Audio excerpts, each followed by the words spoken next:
dami nang ngumusta sa akin kay Willie Revillame. Siguro sobrang busy niya para sa AMS, sa All TV. Kaya lang alam mo, magpakatotoo tayo. Hilaw ang All TV. Hilaw pa. Napanood nyo ba yung interview ni Corina Sanchez kay Karen Davila? Bakit siya pa nagtanong na, bakit ba nila tayo kasi pinag-aaway? Hindi ko alam, kasi ikaw ang reyna noon, sabi ni Karen Davila. Tinanong pa niya kung ba't sila pinag-aaway, siya itong talaga namang ayaw na ayaw kay Karen noon. Ay ba yung paghingi ng sorry ni Sarah sa kanyang mga magulang na i-post sa IG na natanggal din agad-agad? Ang balita, si Mateo daw ang nagsabi na, tanggalin mo. Oo.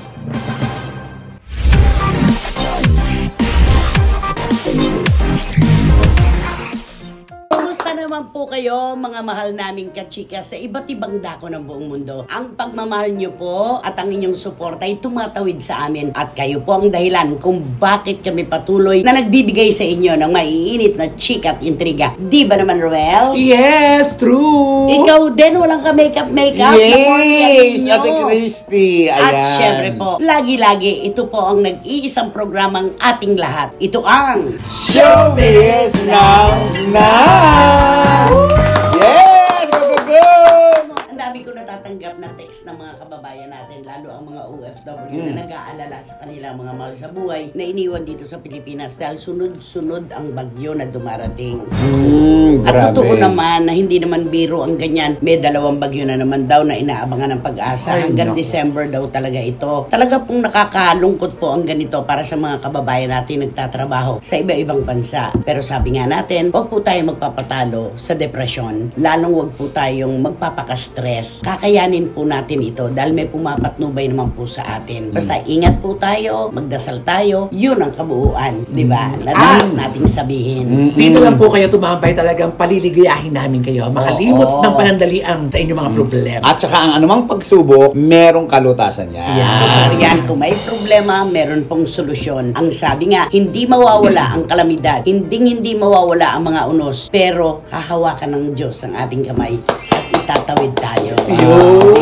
Yun. Okay. So ngayon, ang dami nang ngumusta sa akin kay Willie Revillame. Kumusta na nga ba, Ate Christy? Alam mo, hindi rin kami nagkakausap Matagal na panahon na kaming hindi nagkakausap. Siguro sobrang busy niya para sa AMS, sa All TV. Kaya hindi na niya makuhang tumawag o magbalita o mag-text man lang. Pero ako din ay nagtatanong din sa sarili ko, ano na kaya ang nangyayari sa kanya sa AMS. Actually, marami nag-aantay talaga kung ano na makakaganapan ang mga susunod at kung kailan na talaga sila mapapanood nating mga kababayan. At si Willie Revillame, ang unang-unang tinatanong sa atin dahil parang ang pinaka-poste ng All TV, si Willie.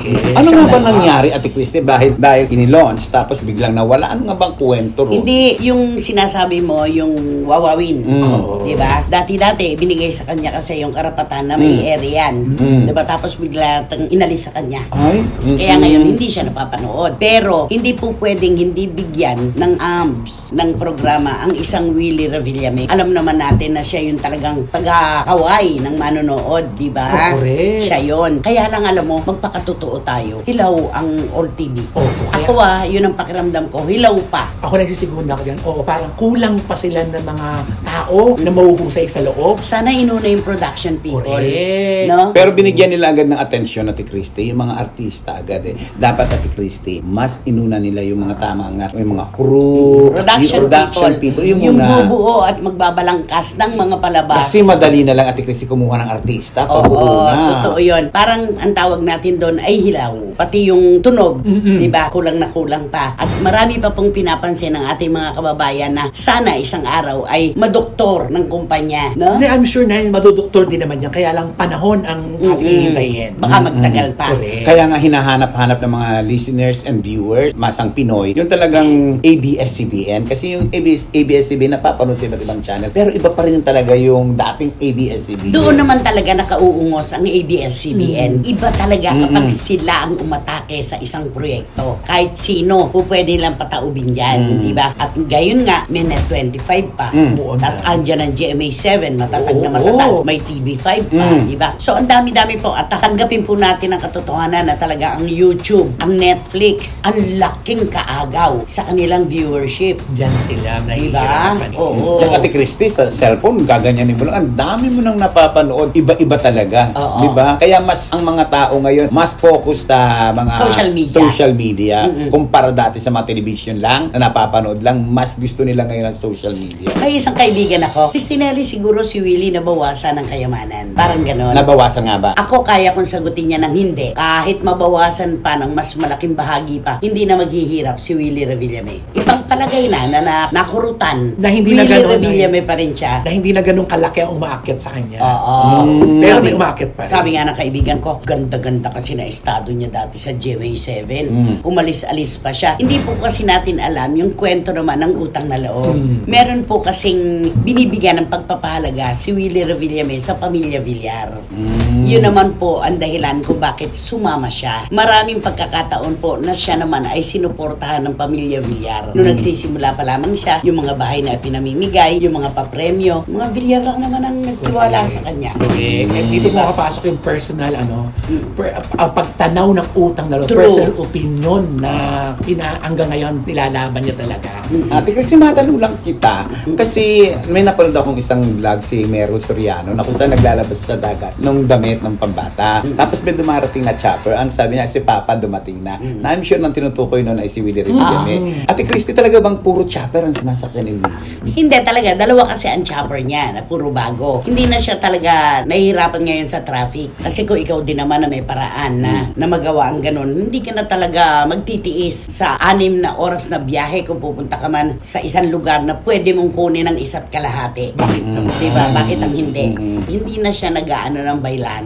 Meron din, paminsan-minsan, pero mas madala siya. Real. Galing, diba? Totoo yun. At yun ay pinag-ipunan niya talaga. Yung magkaroon siya ng 2 chopper, meron siya isang yate, may aeroplano. Dami. Diba? Parang siya lang yatang artistang may ganyan. Marami rin naman. Marami Pero yung may rin chopper, Ate Christy, na pupunta sa isang lugar, naka-chopper. Di ba? Parang siya lang talaga, Oo, no? siya lang.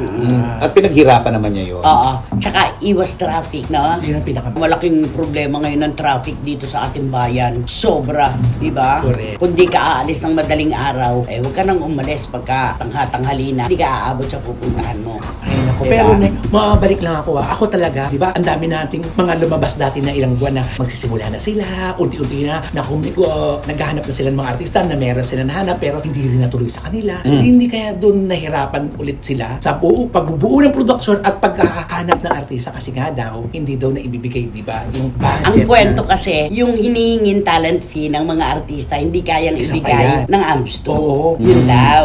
Di ba, yun ang mga kwento. Pero, palagay ko dapat inuna yung production. Production muna, bago ang mga artista. Okay, nandoon si Tony Gonzaga, araw-araw, Lunes hanggang Biyernes, napapanood mo. Pero si Tony lang ba? Yun na nga. Oh. Paano pa yung mga ibang oras ng AMS TV? Sino pa noon? Hindi kaya Ate Christy dahil mga business-minded yung mga may-ari niya, mga bilyar, alam kung paano magpatakbo ng business. Hindi kaya mas inaano nila, yung tinitipid nila para wag sila masyadong magastusan. Kumbaga parang iniisip na business to. Hindi, Parang- palagay ko, kung ikaw ay talagang negosyante at papasok ka sa isang negosyo na bago mo palang napapasukin, makikipag-compete ka.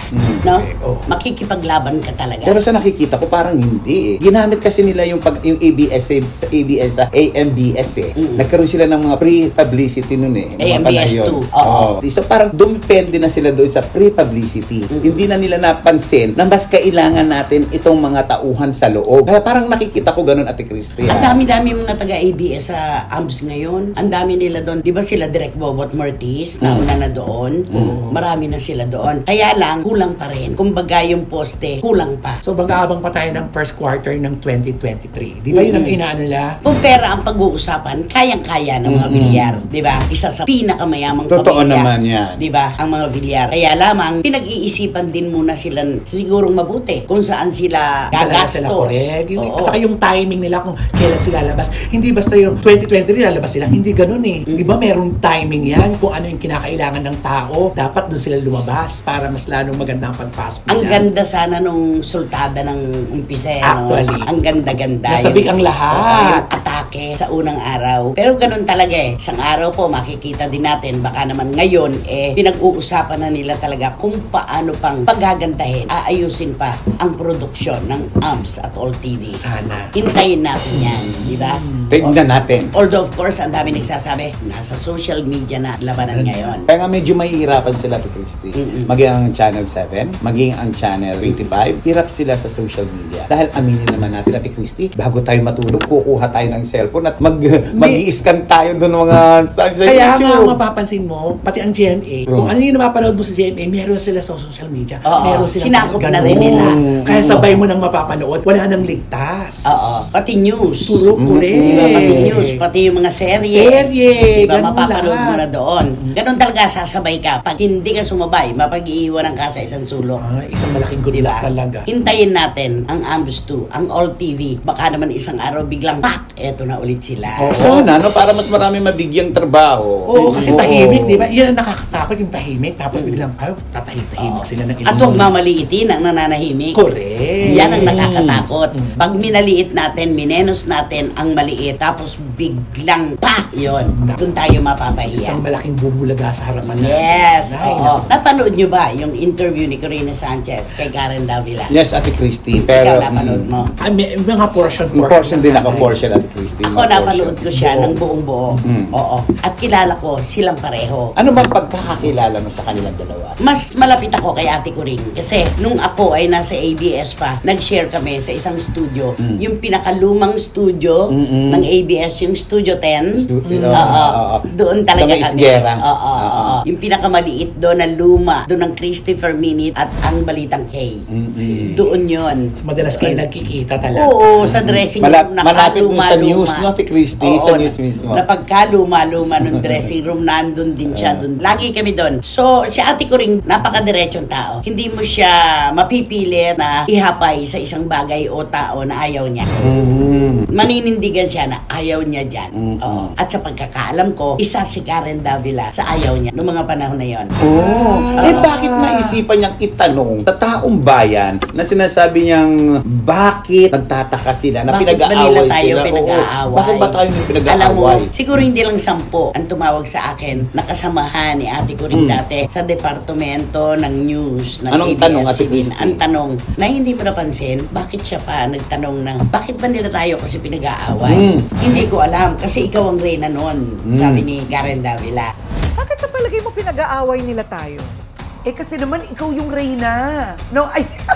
Oo, yun ang sagot niya, yun ang panood ko yan. Kasi sa isip ng marami na nakatrabaho ni Ate Coring noong mga panahon talaga na siya ang namamayagpag bilang newscaster ng ABS-CBN, yun ang issue. Ay, parang ayaw niya na meron mga susunod, yung mga mahahadlang sa kanyang ano. Kasi next, Threaten ba siya na ganon, mga peg? Kasi ang next ni Corina is Karen. Lalo nung inalis siya, dahil di ba si Kuyang Mar tatakbo, si Karen ang take Siya over. pumalit.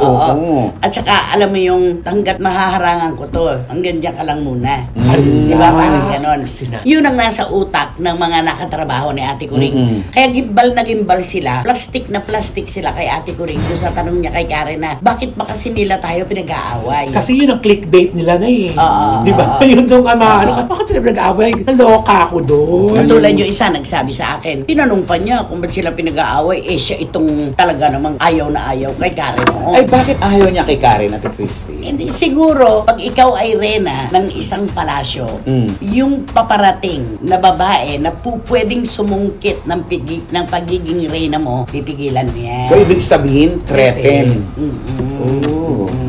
Parang ganon. Nakakaloka naman. Meron ka itatanong? Oo nga, nakalimutan ka. Dahil, ito lumabas ang mga usapin na yan kasi di ba, ang nag-almahan, yung mga nakapaligid. sa Yung mga kanya. dating kasamahan. Yung mga dating kasama niya. Katrabaho. Oo, yun ang nagtanong. Biro mo, yun ang nagtanong sa'yo. Ay, bakit siya pa yung nagtanong? Isipin mo na lang bakit sila nagulat? Hindi na sila nagulat. Nagulat sila, bakit itanong ni Corina Kay Sanchez? Karen, wala kaming masyadong naririnig noon nung nandun pa tayo.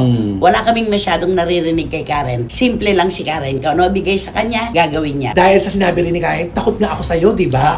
dahil Kasi Reyna Reyna ka. ka. So, ibig sabihin, Oo. doon sa eksenang ipinakita ni Tita Kuring, ay Ate Kuring na. Grabe naman yung Ni tita. Ate Kuring, hindi lang namamlastik. Hindi siya totoo. Hindi siya totoo kung hindi nagmamaang-maangan pa rin. Oo, pagmamaang-maangan yun. Bakit mo itatanong sa ng harap-harapan? Bakit ba kasi nila tayo pinag-aaway? Eh, ikaw mismo alam mo dahilan ba't kayo pinag-aaway. At walang nagpapaaway sa inyo. Kundi, Oh, di ba? siya yung Yun. gumagawa ng issue. At sundutin pa rin natin. Nagmamalinis. O, di ba? Dahil alam mo naman, sa simula't-simula pa lang, na sa'yo nagmula yung mga issue.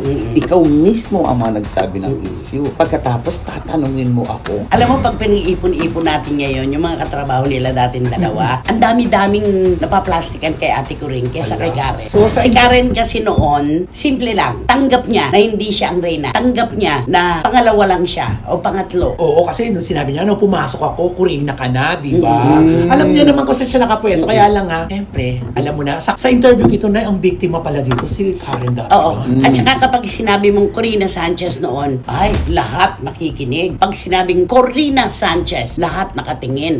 Lahat sumusunod. Kaya bagay na bagay sa kanya yung rated K. Oo. Lahat sumusunod. Oo. Pati ang kinoplo. Pati Ay, yung ilaw kanya yun talaga. Sila ni Chris Aquino lang ang gumagamit. Yung pampaganda ng ilaw. Oo, kailangan talaga nakaano yun. Pampabata yun, tsaka pampakinis. Yun. Ang mga cameramen, takot na takot kay Corina. Aba, bakit? Aba, syempre, Corina Sanchez siya. Kung ano gusto niya. Bawal magkamali na no? Parang ganun. Ano ba? Sinabi ko na sa'yo na ganito, saluhin mo ako dito, kaya ginawaan pa yan. Mga ganun. Ang hirap maging reyna ng walang corona, no? Mahirap maging reyna ng walang corona. upuan. Diba? Oo. Tsaka ikaw lang yung nag-illusion mo sa sarili mo na, reyna ako. Diba? Eh, kasi nung panahon naman na siya yun, naman totoo talaga. namang si Ate Kuring Nag-iisa ang naman reyna. siya.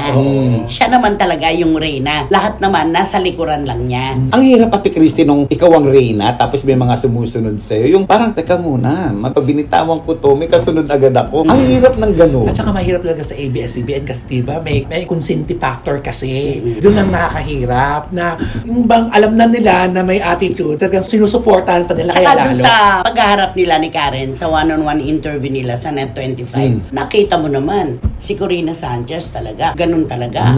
May angas. May ano talaga na. Di numero. Oo, di ba? May ganun. Ganyan. Kuhang-kuha ni Ate Christy. Eh, syempre, kaibigan ko siya eh. At saka nakasama niya, ikaw yung mga lagi mo kakwentuhan, di kuha-kuha mo yung mga manirisin mo. Ikwento ko, Tina. Kasi, sa harap nung studio, may mga pangalan kami doon. Christy Fermin, Corina Sanchez, Noli Boy Di Castro, ganon. Hindi ako makaparada. Kasi si Corina nakaharang. Eh, malapit na ang Christy per minute. Christy per minute, 1:30, malapit na. Sabi ko sa driver ko, pakiusapan mo naman si Corina na tumabi muna para makaparada tayo at nang makuha kay mga gamit ko. Ayaw niya. Ay? Nilapitan ko siya. Anong nangyari? Sabi ko, Ateng, kaya nga may mga pangalan tayo dito, di ba? Ayun ang pangalan mo, akin itong tinatapatan mo. Doon ka dapat. Anong Ay, sabi niya? sandali, tatapusin ko lang to. Tatapusin ko lang. Namimili. So, anong reaction niya doon? Wala, maayos. Hindi siya kumontra. Kasi ako naman diretso eh. Di ba kaya nga tayo may mga pangalan Tama dito? naman. May kanya-kanyang lugar tayo para sa ating paradahan. Ayun ang pangalan mo. Ang linaw. O, edi umalis siya. Marunong naman siyang tumanggap. Pero yung tungkol sa pangiiwan sa kanya ng driver niya sa EDSA, hindi ko alam yon. Di ba? Bakit may kwento ng gano'n, ano? Kalat na kalat yun. Iniwan siya ng driver niya dahil nagmaldita. At marami pang ibang kwento.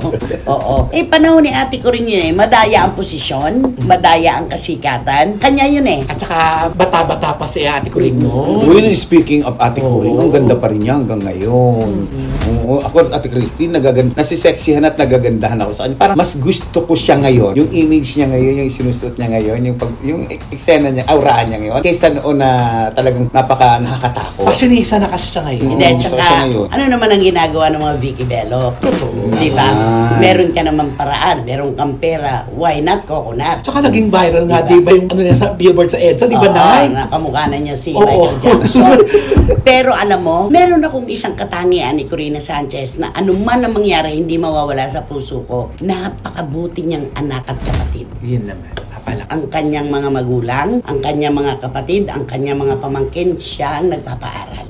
Siya yun. Kaya naman sinerte siya ng bongga. Kahit medyo maldita siya o maldita siya. Nagmaldita siniswerte siguro pa siya. para alagaan yung posisyon niya. Pwede. Diba? Kasama. Kasi pag nawala siya doon sa posisyon na yun, baka mabawasan yung biyaya niya. Ay, ako, totoo yan. At saka na kahit naman sinong lumagay sa katayuan na gano'n talaga, meron ka talagang, yun lang ang panghawak mo, ay sandali, hindi ako pwedeng mabait sa inyong lahat. Kasi baka sakmalin nyo akong lahat. At saka ano yun hindi naman siya yun defense mechanism ni Corina yun Hindi siya walang niya, hindi siya salbahe, guarded lang siya. Yun. Kasi baka mamaya may biglang, alam mo na, di ba? Mahirap na, yun. Pero ang lahat, Ate Christy, kapag may umangat, may bababa. Ang lahat na nasa taas, bumababa. So, dapat tanggapin Law of natin gravity. na tayo nandito ngayon. Soon, may papalit na. At si Karen Dawala, reyna ng social media. Ay, In naman. fairness. Diba? Naman. Ang gaganda ng mga interviews niya. Nakahanap din siya ng sarili niyang pagre-reyna. Oo, yung kanyang sariling lugar. Yun. Eto, magpakatotoo tayo. Ang dami-daming tumatawag sa akin na, Nay, pakitanong mo lang ating mo. Ba't siya pa nagtanong kay Karen na, ba't ba kasi tayo pinag-aaway? Oh. Dapat. Sabi mo sa kanya, Bog! Dapat talaga ikaw ang nagtanong sa kanila nun no? Bakit pa kasi mas maganda pa sana? Panahon ni ate ko rin yun Oo. Kanya yun. Hindi natin masisisi yun, mga bagay-bagay. Kaya hindi natin yun maiaalis sa kanya. Yun lang yun. Di ba? Correct. Naman! Tsaka Ay, iisipin nako. mo, mabuti siyang tao kaya siya nagtatagal sa industry. Maganda ang puso. Corina Sanchez. In fairness. Baka may tumawag sa Maganda. inyo na pagkatapos nito. Naku, ang dami-dami tumatawag sa akin. Oo, meron pa nga isang male newscaster Ay, na sino sabi naman sa akin, yan? naalala mo, nung magpapalit ng Santo Papa, sa Rome kami. O, lahat Sino? kami, nag-aabang nung uso, kung puti na ba. Kasi pag puti na yung uso, may bago ng hinalal na Santo Papa. Di ba? Pag maitim pa, wala pang napipili. Dinig na dinig daw nila, boses ni Corina. Dinadakdakan yung mga cameramen niya. Doon siya sikat sa ganun. Ganun siya At saka, Ate Christy, trabaho yun Perfectionist talaga Ang siya. trabaho, hindi dapat pinababayaan yan. Inaalagaan mo yan. So, dulang magalit sa ibang tao. As long as na maganda ang trabaho, ang resulta ng ginagawa mo, wala kang pakialam. Pero after the work, dapat maging totoo ka Ganun na. siya. Dapat Marunong labasin siyang na Mag-sorry. marunong siyang manakit, marunong siyang maglaba. Oo, yun naman diba? maganda. Oo. Pero po pwede natin daanin sa magandang paraan ang ating reklamo o galit sa ating katrabaho. Yun naman. Dahil may damdamin din sila na tulad mo. At napapahiya sila. Oo. Lalo pa kung sisigawan mo sa harap ng mga tao. Naalala mo si Ona Unico? Yes. Oh, Friendship nagtrabaho sa natin kanya, yan. si Ona, di ba? Mama Ona. Di ba pinaano niya sa Europe? Pina-stem cell niya si Ona? Pinaganda. Oo. Ganon siya pag loyal ka sa kanya. Tutulungan ka rin niya. May ganong si Corina. May loyalty siya. Yun yun. At least nagpakatotoo tayo. Tama na yung ba't ba kasi tayo pinag-aaway. Baka madagdagan part 2 pa to. Okay, ano na ang latest? Bangkaan mo yung kay Mateo. Ito na nga, di ba? Ano? Kamakailan lang. Oh. Iba yung paghingi ng sorry ni Sarah sa kanyang mga magulang Oo na nga. ito sa IG na natanggal din agad-agad. 4 na oras. 4 na oras Oo, daw. walang bigla. Nagulat din ang lahat kasi yung nung umiingay na, gusto nang nandaong tignan yung kung ano yung sinulat. Pero may nakagrab na noon. Ay, marami. Oo, na isang post pa lang, no, minuto pa lang, magagrab na kagad yun. Kasi nga, iba rin kasi yung sinasabi, At mapadamdamin. bibihira niyang gawin ang ganito. Isa pa yun. Hindi siya yung katulad ng ibang artista na 2-5 ang paglalabas ng saloobin. Kay Sarah, paminsan-minsan lang. Pero kapag minsan niyang gawin, buhos. Pero ang tanong nanay, ito na, bakit nga itong nawalang bigla? Ang balita, ito naman ay kwento ng mga tao malalapit din sa kanila. Si Mateo daw ang nagsabi na, tanggalin mo.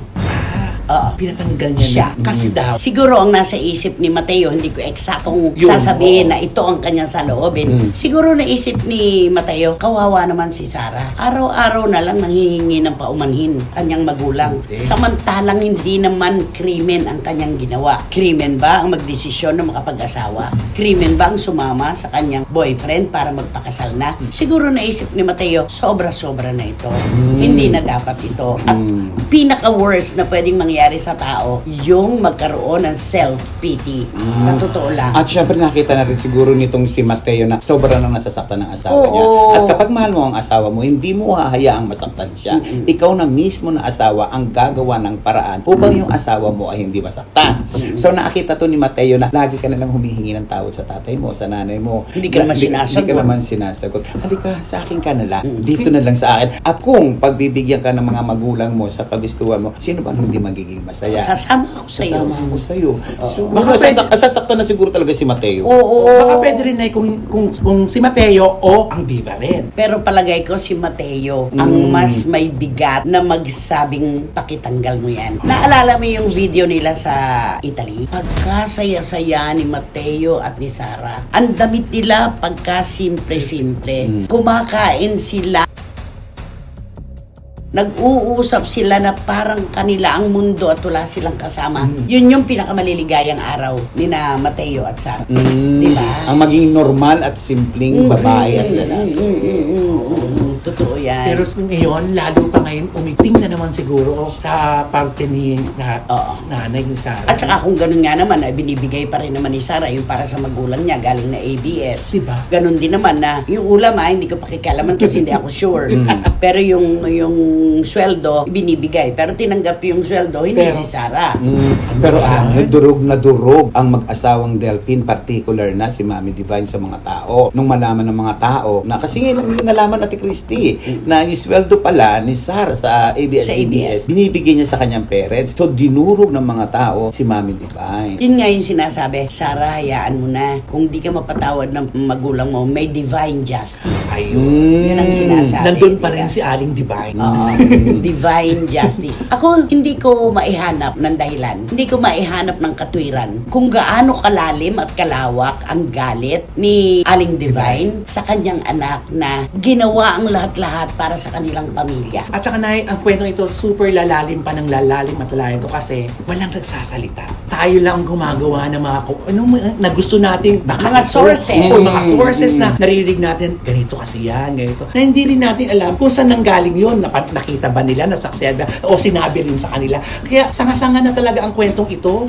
Ako ayokong ikundina si Mami Divine. Ba't nagagawa niya yon? Tulad nga ng sinabi ko, ang magulang madali magpatawad. Hindi ko siya sinasaklawan ba't niya nagawa yon. Kasi may kanya-kanya naman tayong malanawang dahilan. Ang sa akin lang, sana ay tumayo rin si Mami Divine at sabihin niya ang tunay na dahilan ng kinagagalit niya kay Sara. Upang sa ganon, maayos ang problema. Kasi as long as na hindi mo sinasabi ang problema, paano malalaman ng tao na ikaw pala ay galit, na ikaw pala ay may kimkim na galit, may dahilan pala ang kinabubwisit mo sa akin. Sabihin mo para magkaalaman. Ang naiisip kasi ng tao ngayon, isang buong cake. Kanila yan sa pamilya. Dumating si Mateo, nahiwa ang cake. Nagkaroon ng bahagi si Mateo dun sa cake. Siyempre, ang mga taong katulad nila, ayaw nila na may kabahagi sila dun sa cake. Ganun lang yun. Ganun lang ang explanation. Pero sa other side ng Ate Christine, nahiwa yung cake. Dumating si Mateo, hindi ba nila inisip na nahiwa man ang cake, pero may additional na french fries? O may additional na coke? Ewan O may ko di ba? naman. Sana nga, kung ganun Sana ang iisip ganun na, kung may inisip additional, nila. pero parang subtraction Pero nangyari. tayo mauuwi sa isang katwiran. Hindi krimen ang magdesisyon ng anak na magkaroon ng sariling mundo. Yun lang yun. Tapos, di ba? Mismo. Ay nako, wala talagang kumampi kay Mami Divine. Totoo. Oo. Totoo. Hindi mulat-mula naman talaga, Oo, di ba? Totoo. Ay, thank you so much Ate Chrissy sa mga nagko-comment sa atin na talaga namang grabe. Kasi yun din ang saloobin ng mga kababayan natin. Maraming salamat po sa inyong pangunawa. At doon naman po sa mga hindi nakakaunawa, salamat pa rin po. Dahil doon sa mga komento ninyo na hindi kagandahan, makakakuha pa rin po kami dyan ng kagandahan. Ng positibo. At pinagpapasalamat natin yan Ate Chrissy. Oo, yung pagtutok na lang nila, kaya nila nalalaman yung mga ayaw nila Salamat sa po atin. talaga. Ay nako, sino ba kasi yan? Sino ba yan? Sino ba talaga yan? Sino ba yan?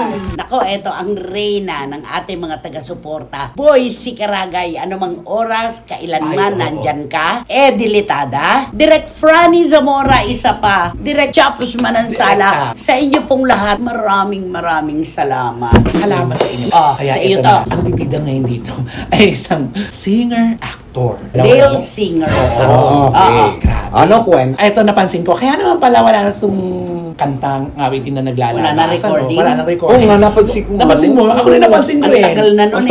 tagal na nun. Pero nag-boom siya nun. In pair. Oo. Pero sa kabila pala no, sakit pala ng ulo. Ang Ang composer. recording Oo, company. recording Bakit? company. Kasi ito pala ang system nito. Itong actor-singer na ito, Oo. napaka-reklamador. Ay. Napaka-reklamador, tapos matigas ang ulo. Ay. Walang pinakikinggan. Ah. Kung anong gusto niya, yun ang masusunod. Kaya kayo ang sumunod sa akin, hindi pwedeng ganun sa recording. Oo naman. May sumusunod yan. Kaya nga may composer, kung paano mo kakantahin, May ang arranger. kanta nila, at paano mo... Paano kung wala ka sa tono, desafinado ka? Yun ang Kailangan mo ulitin yun. At Cristiano yung disifinado. Medyo lihis Okay. sa dapat. Ah. parang out of tune. Oo, Parang yun. ganon. Yun ang sakit nito. Sa lahat ng singers na, sabi nila, yan ang hindi matatanggal sa singer. Kung sintonado ka, mawawala ng panandalian, pero babalik yan kung di mo Di ba aalagaan. nung araw na pabalita yan na Oo. he can only sing, but he is not a singer? Yan. Pero maganda ang boses niya, tsaka maplakan Nito, niya. nung ano na lang, nung naalagaan na nung composer. At saka distinctive kasi yung voice niya. Kaya pag narinig siya, ano yan? Eto na, Nay. Pag nagre-recording pala ito, di ganun na. Natapos ang kanta. Siyempre, pakikinggan nila yun eh. Ng ano yan, ng composer, Arranger, ng composer. O lahat. Ay, Meron yatang may medyo... medyo sumablay. Sasabihin, Uulitin yun. Sabi, ulitin mo to. Pakinggan mo muna to. Sabi, no need. For me, it's enough. okay. Oh, it's okay. It's enough. I have to go. Ganon. Tsaka ayaw daw ng marami dun sa recording studio. Isa pa yun. Bakit ayaw yung maraming tao? Maraming abala. Oo. At saka, ito nga kasi, suplado nga ito. Suplado yan. Tapos, ito pa, ang usap-usapan pa, ultimo mismo yung kasama niya sa buhay, huwag mo siyang hihilingang kumanta ng Ay, oras. totoo yan. Kahit saan mag-guest yan, kahit sa amin. Ay, di ba, Nay? Hindi siya na- Inabisuhan tayo. Inabisuhan kami nung kasama. Anything you can ask, huwag nyo lang siyang pakakantahin ng biglaan. Oo. So, hindi siya pwede sa mga impromptu. Hindi ba pwede? Ano? Hindi. Kasi di ba yung tunay na singer, pagka sa impromptu, kakanta. Kahit anong oras. Anong gagawin? Oo, kahit anong eksena, kanta. Kasi dito na lumalabas, kaya ayaw niya palang kumanta ng ora-ora, yung agad-agad. Kasi yung recording pala, super pala ang pinagdaanan ng technique. Maraming ginagamot. Ginagamot. Anong ginagamot? Yung mga ini-insert. Dinadagdagan ng ganito. ganito. Kunyari, may Dadagdagan hininga. ng ganyan. Di ba sa recording, pag may hininga mo, pwede yung pahaba. Oh, ganon. Daya-daya, ibig sabihin. Oh, sabihin na natin ganon. Dinadagdagan. Correct. Ganon. Binabawasan. Katulad ng, ano ba ang kanta nito? Ay, naku! Pag Pasko. Ay! Nako, yun naman talaga. Nakagawa ito ng awiting talagang napapanahon talaga. Talaga. Hindi mawawala. Kantahin mo nga. Ay, hindi Joe Marichanto Baka po akala nyo si Tito Joe Marichanto. Kantahin mo nga yung ano. Tsaka meron siyang isang kanta na ang ganda-ganda rin. Ano Kaya yun? putok na putok. Oo. Oo. Kantahin mo. Yung sana, basta, minsan, makanta mo din yun. Sana ka. Sayang, diba? Oh. Sayang talaga. Ikakasal ka na ba? Hindi pa. Ay, hindi pa, pero naglaba ako. Dahil di ba, ang daming damit ko na narumihan ng ano. Anong connection nun? Naglaba ako. Gumamit ako ng sabon. Okay! Oh. Ikakasal ka. Oh. Sayang. Pasko pa naman Buti po. nagkakasundo sila namang jowa. Ano? Kasi naman, diba, wala rin naman sa tono. Uy, alam niyo, yung album ng isang kanta na, yung album na nilabas yan, ang sakit sa tingo. Meron. Sobrang ano. May pagkasuplado nga ito. Tapos, si Boy Zicaraga at si Tito Manny Garcia, tatanungin ako. Tito Manny, siyempre, tatanong mo, di ba? Oo. Pero alam mo na, pero aminin natin, nung nakausap naman natin to, di ba? Marami rin nagsabi Nice naman siya. Nice naman siya. At saka yung mga kastrabaho niya, di ba, Nay? Oo. Sabi din. Nice naman. Nagbago rin siguro. Oo, siguro dala rin kasi ng galing Kasi yung abroad. kwento na nauna natin, kwento yan nung bagito pa lang siya. Oo, at saka No. galing abroad pa siya. Oo. Pero may the best sa kanya. Magaling siyang magluto. Ay, ganon. Gumagawa ng bibingka. Di ba? Nay, tama na please.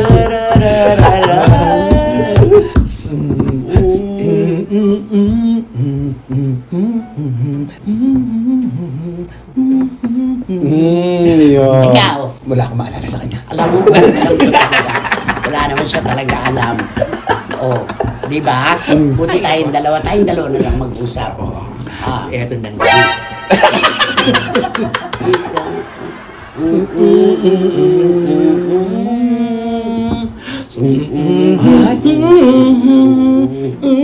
Yan yung kakasal. Sige na po, hulaan nyo na po talaga. Pero ang lakas ng appeal nitong singer-actor na to. Oo, hanggang ngayon. Ang lakas ng appeal niya. Kahit supla dito, di ba karaniwan yung supla dito, yun ang crush. Totoo! Pag supla dito, hard to get. Oh, yan ang mga gusto ng Diba? mga babae. Pero ako talaga, kahit minsan. Okay! Naku, maraming salamat. Paano ba gagawin? Naku, mag-subscribe na po kayo dahil marami pang kanta na magaganap dito para sa aming blind item. At ikaw! At syempre pa, i-click po ninyo ang notification bell para lagi kayong updated sa aming mga latest video. Ay, naku, marami pong salamat sa inyo sa pagdalaw po noong November 1 sa aking bansa na supportahan niyo po ang mga vlogs po namin. At ang vlog mo, anak. Ate Christy, una sa lahat, gusto ko magpasalamat kay Ka-Farmers. Ayan. Farmer. Oo, thank you so much po. At sa lahat po ng mga sumusuporta po rito sa aming mga vlogs. Ayan. Thank you po. Kapag Morley Alinyo, ito ang tundo. Kapag nabuhay ka sa tundo, mabubuhay ka sa magbanig na mundo. Pinakamasarap na lechon ay ka-farmer. Totoo. Yun yan.